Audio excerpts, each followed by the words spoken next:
Welcome back to the Deep Dive. So you've brought us a really interesting stack of sources today. They're not just about teaching a subject, but they seem to establish a whole new methodology for how to learn. That's exactly right. Our mission today is to really analyze this specific philosophy.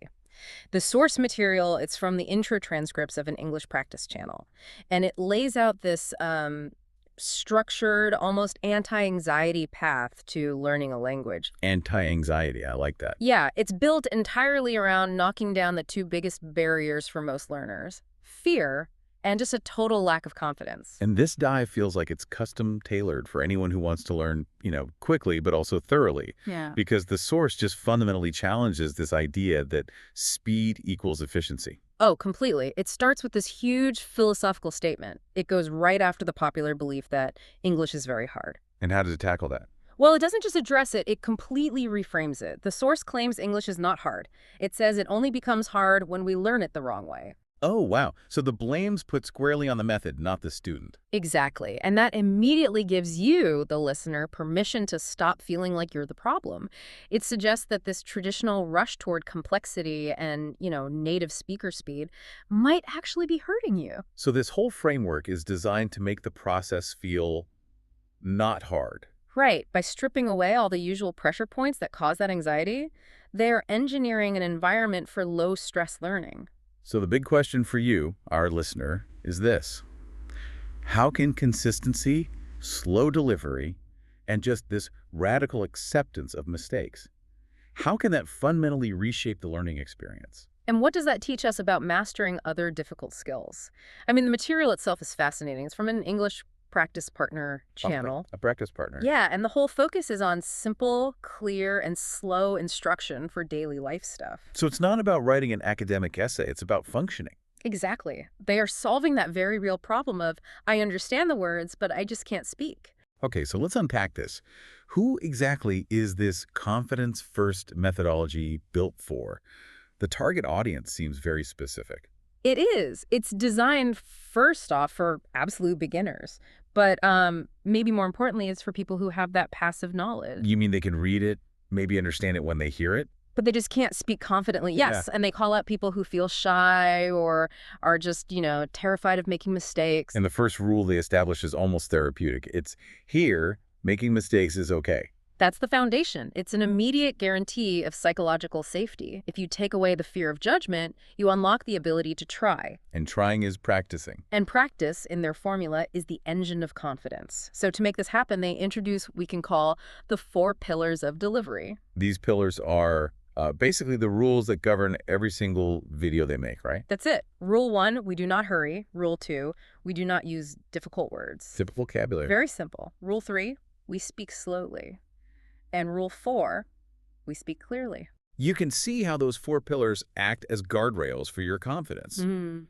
I mean, if you struggle with most English content, it's because one of those is missing, isn't it? It's too fast, or the words are too hard. Or the pressure to just keep up is overwhelming. This channel is actively building a counterculture to all of that. And that ties into something else the source says that I found really powerful. Clear English is better than fast English. Yes. That's not just about pace, it's a total redefinition of success. What do you mean? Well, it shifts the goal. Fast speaking can lead to mumbling and, filler words. It actually reduces comprehension. By prioritizing clarity, they're saying success is effective communication, not mimicking native speed. Okay, but I have to challenge that a little. This slow and clear approach. It's great in a controlled practice video, but the real world moves fast, right? How do they bridge that gap? That's a great question. The idea is that the foundation has to be solid and slow first. If you try to build fluency on a shaky, fast foundation, you just collapse under pressure. So you build the muscle memory slowly. Exactly. You make the basics automatic through that slow, clear repetition. Then the speed can increase naturally without stress once the confidence is already there. Like learning to drive in an empty parking lot before you hit the highway. Okay, that makes sense. So let's get practical. What does the implementation actually look like in the videos? The methodology is all about simplicity. Every video has 2 people talking. And critically, they speak 1 sentence at a time. 1 sentence at a time. That creates a really tight loop for the learner, doesn't it? You listen, you process, you repeat. That's it. And your role as the learner is just as simple. listen carefully, repeat slowly. They even encourage you to pause the video to practice again. It's a completely self-paced environment. And this is where it gets really interesting for me. The required materials. The transcript says, you do not need a teacher, you do not need expensive courses. That's a huge statement on accessibility, isn't it? They're basically arguing that the biggest barrier isn't the language itself, but the cost and access to traditional schools. So they drop the practical barrier to almost zero. The only thing they say you need is daily practice. And they even quantify it. They say even 10 minutes a day can change your English. Which is brilliant psychology. It's that micro commitment. 10 minutes feels so small that it's easy to start and, more importantly, to keep going. Right. Contrast that with a teacher telling you to study for 2 hours every day. It's overwhelming. And they manage your expectations right away. The goal is real English for daily life. They're clear. This is not a fast English channel, and this is not a difficult English channel. Which leads to their core learning cycle. They call it the simple way. It's just, we learn by listening, we learn by speaking, we learn by repeating. A constant loop of reinforcement. It's all active participation, not just passive consumption. So to make that work, what specific actions do they demand from the user? It's not just listening, is it? No, it's very active. There are 3 critical steps, and they're as much about mental discipline as they are about action. Step 1 is listen carefully. And there's a specific mental instruction with that, right? Yes, and it's vital. Do not think in your language. Just listen. That's to stop you from doing that constant internal translation that slows everything down. So it forces you to build a direct link between the sound and the meaning. What's step 2? Step 2 is all about physical action. Repeat loudly. And they're emphatic about this. Do not repeat in your mind. Repeat with your mouth. Because speaking is a physical act. Yeah. You have to build that muscle memory in your mouth and tongue. Thinking the words doesn't do that. Exactly. And the final step is about commitment. Practice every day. But they make it achievable. 1 video a day is enough. Which hammers home that mantra. Consistency is more important than speed. Slow progress is still progress. Yeah. Because they're focused on practical outcomes, they list exactly what you'll be able to do. Right. It's not abstract grammar. It's functional skills. The source promises you'll learn how to introduce yourself. How to talk about daily life, how to speak in shops. And how to talk to strangers. That covers, what, 80% of the essential communication you'd need every day? Pretty much. And they keep reiterating that core promise. All of it will be slow, clear, and easy to understand. They never sacrifice your comfort for the sake of adding more content. So let's shift to the internal side of this. Yeah. Segment 4 really gets into the mindset, the motivation.